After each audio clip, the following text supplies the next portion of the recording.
Está con nosotros ahora Santiago Roncagliolo, él está en Arequipa para presentar su última novela, La noche de los alfileres, y está hoy con nosotros en el Búho. Bienvenido, Santiago, a Arequipa. ¿Qué tal? Gracias otra vez por la invitación.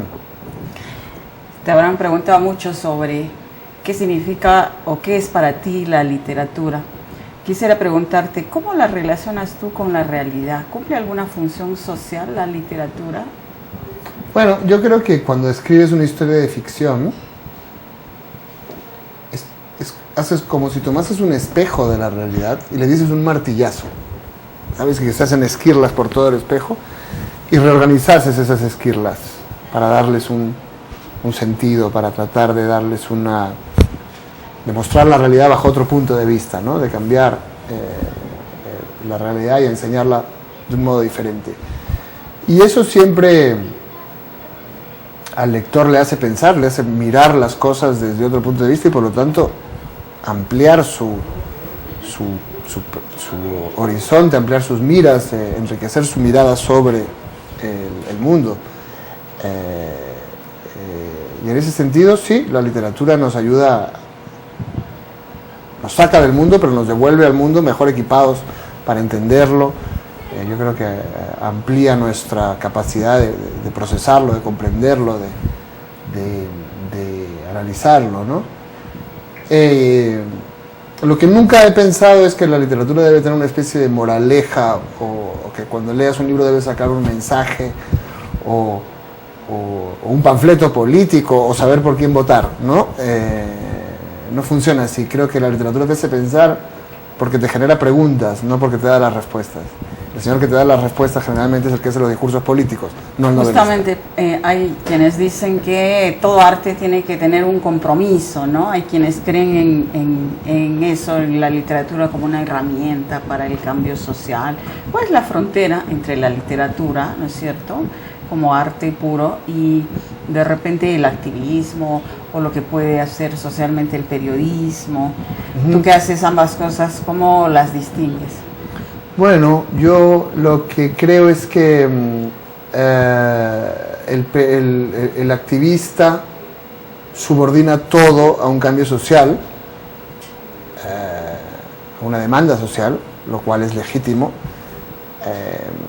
Pero el novelista, si hace eso, hace malas novelas, porque cuando tú tienes un mensaje social, tienes que convencer de que hay unos que tienen la razón y otros que no la tienen. Y una novela que hace eso, una novela con buenos y malos, es una mala novela, es una telenovela. En las telenovelas hay villanos muy malos y buenos muy buenos, y por eso nos parece simple y pobre para retratar la realidad, ¿no?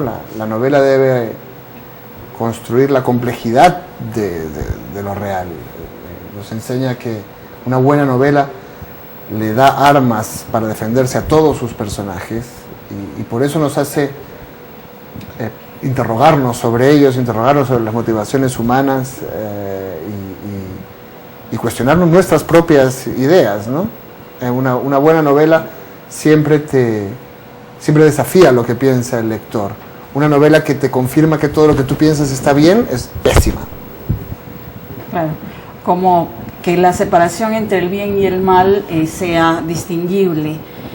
Y en la literatura, en realidad, por ejemplo, en tu literatura que hablabas ayer, son como cosas que no hay un límite definido porque el ser humano es así de complejo, ¿no? Sí. ¿Eso es así? Siempre nos preguntamos ¿por qué existe el mal? Fue una pregunta mientras toda la filosofía, todo el pensamiento era religioso. Era imposible explicar el mal. ¿Por qué Dios, si lo ha hecho todo, ha creado un mundo en el que haya el mal? ¿Por qué no creó un mundo solo de bondad? Cuando llegó la edad de la razón y reemplazamos a Dios y el hombre empezó a dar sus propias respuestas sin depender de Dios en el pensamiento y en la filosofía, siguió sin solución. ¿Por qué alguien, ¿no? Ser malo es desear lo indeseable? Es una paradoja. Y quizás no haya una respuesta para eso en el pensamiento, en el ensayo. No hay una respuesta definitiva de por qué existe el mal. Lo único que tenemos es la literatura, ¿no? que nos muestra casos y nos hace ponernos en los zapatos de los malos o de sus víctimas y tratar de entender que nosotros mismos, con las mismas emociones que tenemos, podríamos hacer cosas brutales. Y yo en mis libros trato de explorar mucho eso, explorar mucho de lo que yo llamo la ternura de los monstruos, por qué gente hace cosas monstruosas cuando tiene los mismos sentimientos y los mismos deseos que cualquier ser humano. Una expresión del mal precisamente es la violencia, pero la violencia es como inherente, ¿no es cierto?, a todas las sociedades y a todos los seres humanos, a todas las relaciones. Por ejemplo, en tu última novela, la que estás presentando ahora, La noche de los alfileres, pues hay mucha violencia de parte de personajes que aparentemente o en un pensamiento lógico no se explica cómo pueden haber engendrado, digamos, un nivel tan alto de violencia. ¿Cómo ha sido esa experiencia en esta novela de tratar la violencia? Bueno, mi idea era, parto como en todas mis novelas de emociones personales, ¿no? Y recordaba mucho cuando yo crecí en esta Lima sitiada y donde las bombas y los secuestros y los asesinatos formaban parte de lo cotidiano, donde envidiábamos profundamente a los arequipeños que vivían mucho mejor, que vivían en ese lugar soleado y tranquilo, y cómo en realidad yo crecí, como los personajes de esta novela, en un mundo relativamente privilegiado. No crecíamos en los cinturones de pobreza alrededor de la ciudad, al contrario, se supone que nosotros crecíamos protegidos, acorazados, amurallados de los peligros del mundo exterior. Pero aún así, toda esa violencia social se filtraba a nuestra vida y se filtra a la vida de estos personajes, ¿no? No dejabas de vivir una sociedad frustrante, en el que el cielo de Lima es tan nublado que parece que está aquí, a esta altura, sobre tu cabeza, ¿no? Y tu cielo de posibilidades también estaba muy cerca. No podías ir a una fiesta porque había toques de queda, no podías irte a un barrio muy lejano porque había un apagón y a lo mejor no podías volver, o una redada, o una bomba. Toda esa frustración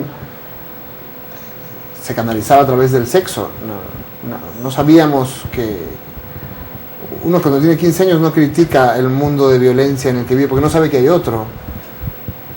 Nosotros lo que pensábamos como todo adolescente era en perder la virginidad, pero incluso era más difícil perder la virginidad debido a lo difícil que era la sociedad.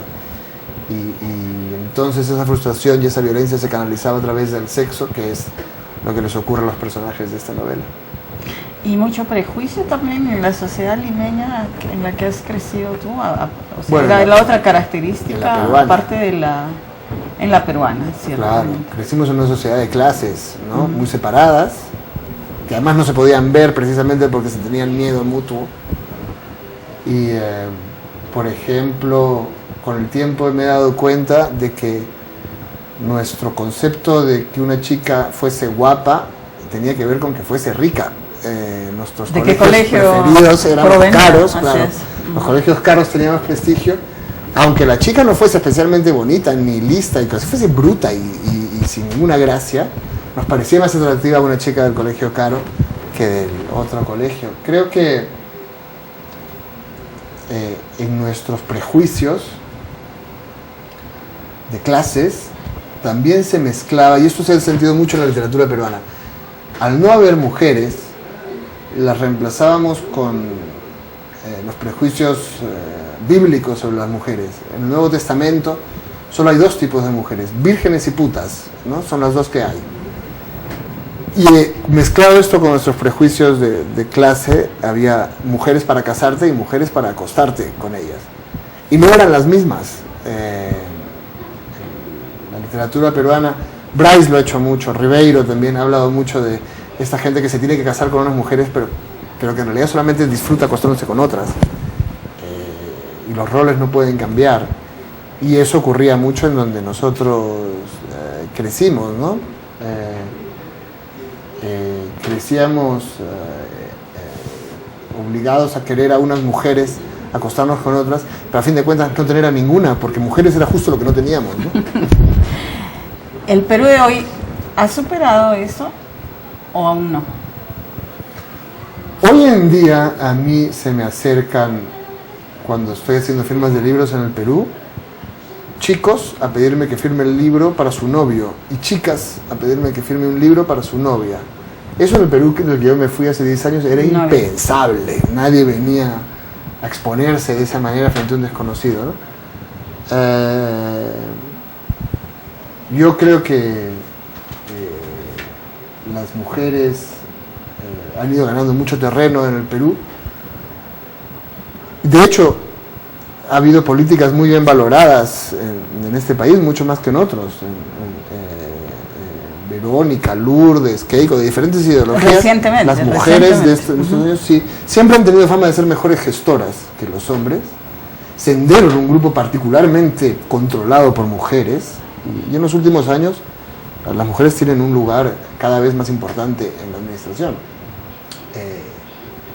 Pero todavía pasan cosas que ya no pasan en otros sitios, ¿eh? Somos un país muy conservador, incluso con todo lo que hemos avanzado, mucho más conservador que otros de Sudamérica. Yo creo, mi teoría es que este país fue muy atrevido para los cambios en los 70 y en los 80, pero esos cambios no dejaron un buen recuerdo, ¿no? Nuestra guerrilla Sendero era mucho más extrema y brutal que cualquier otra, y nadie la quiere. Velasco dejó un buen recuerdo en muchas zonas campesinas, pero el resto del país no guarda un buen recuerdo de él. Alan, con todos sus cambios sociales, generó una crisis brutal, y entonces en este momento, aún hoy, mucho tiempo después, el votante peruano, y se nota en las elecciones, su principal preocupación es que no cambie nada. Y cuesta mucho cada cambio. Sí está abierto a los cambios, ¿ah? Pero bien poquito a poco, es muy prudente y por lo tanto muy conservador. Hay mucha desconfianza, claro. Volviendo a tu literatura, ¿cuánto de autobiográfico hay en general en tus libros? Yo siempre he sido un escritor muy pudoroso. Hay, pero es muy difícil que la gente note cuánto hay. Mis libros han sido periodísticos, investigados fuera, o de historias bastante imaginarias, bastante alejadas de... Pero la literatura requiere que el autor haya vivido, aunque sea en parte o no personalmente, pero requiere esa sensación.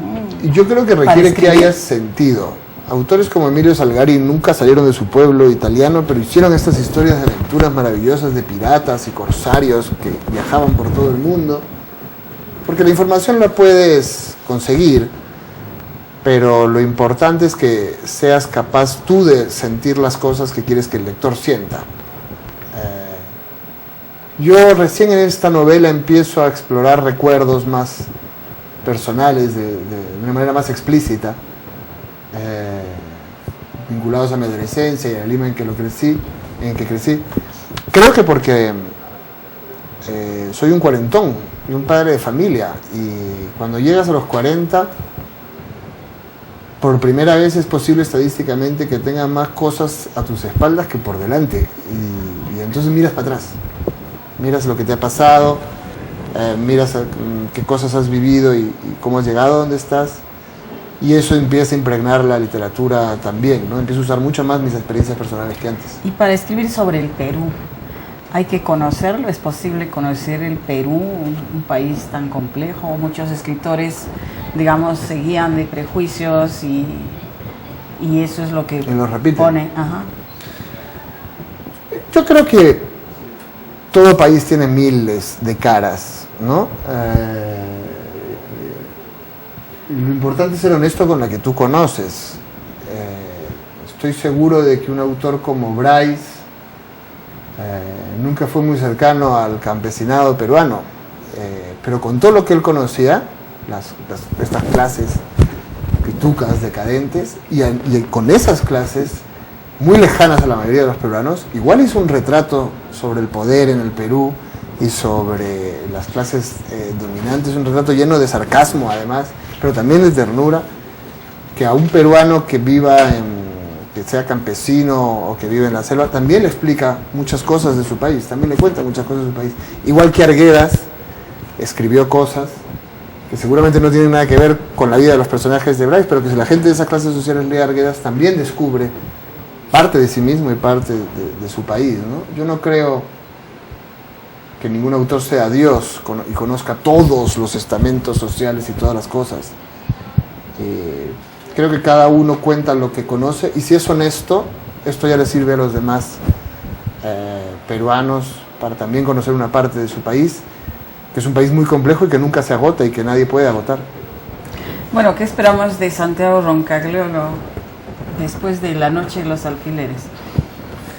Bueno, yo suelo ir alternando mucho libros de ficción con libros periodísticos, con historias reales. Y ahora estoy más bien recopilando y corrigiendo y planeando un libro que recoge mis crónicas y reportajes sobre el mundo del cine y del espectáculo y de la cultura popular.